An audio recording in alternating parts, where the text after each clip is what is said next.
Matapang ang naging pagsagot ni OG Diaz sa mga bumabatikos sa kanya dahil sa inilabas niyang balita patungkol kay Daniel Padilla at Andrea Brillantes.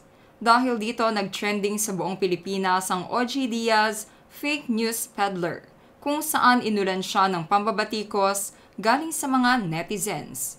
Ngunit kahit nag-trending siya ay nanindigan si OG Diaz na wala daw siyang masamang ginawa at ayon pa sa nasabing showbiz personality ay hindi niya pinagsisisihan ang kanyang ibinalita.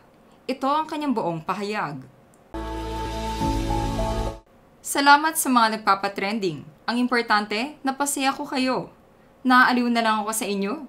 Sana masarap ang ulam niyo today. May naibalita lang kami na sinabi naman namin na di pa confirmed at sana di totoo. Fake news peddler na raw kami. So pag tama ba kami, sasabitan niyo kami ng medalya? Matapos ang pagsagot na ito ni OG Diaz ay lalo pang nadismaya ang mga fans at supporters nila Catherine Bernardo at Daniel Padilla, pati na din ni Andrea Brillantes. Ayon pa sa mga ito ay nararapat nga daw sampahan ng kaso ang nasabing kolumnista upang hindi na magkalat pa ng issue na nakakagulo sa sinusuportahan nilang Katniel at Andrea.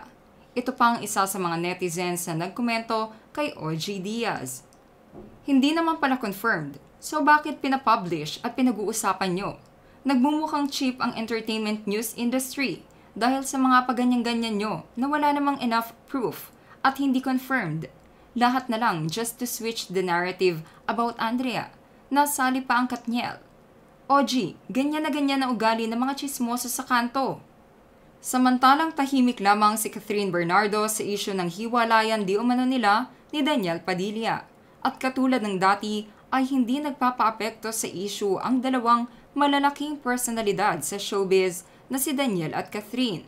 Kaya naman lalo silang hinahangaan ng kanilang mga taga-suporta dahil kahit anong issue ang ibinabato sa kanila ay nananatili silang tahimik at hindi nagpapakita ng anumang negatibong reaksyon patungkol dito. Nag-post pa si Catherine ng kanyang food trip sa kanyang latest IG story na nagpapakitang unbothered queen ang isang Catherine Bernardo. At may caption pa itong, "Never not sharing the best food from my trips." Nagkomento naman dito ang kapatid ni Daniel na si Mags Ford na malapit din sa aktres. Ibinahagi din sa amin ng isa sa mga Katniel fans ang larawan na ito kung saan nagpapakita na hindi nag-unfollow si Catherine kay Andrea na kadalasan nagiging gawain ng mga artista kapag nagkakaroon sila ng totoong issue at problema sa isa't isa.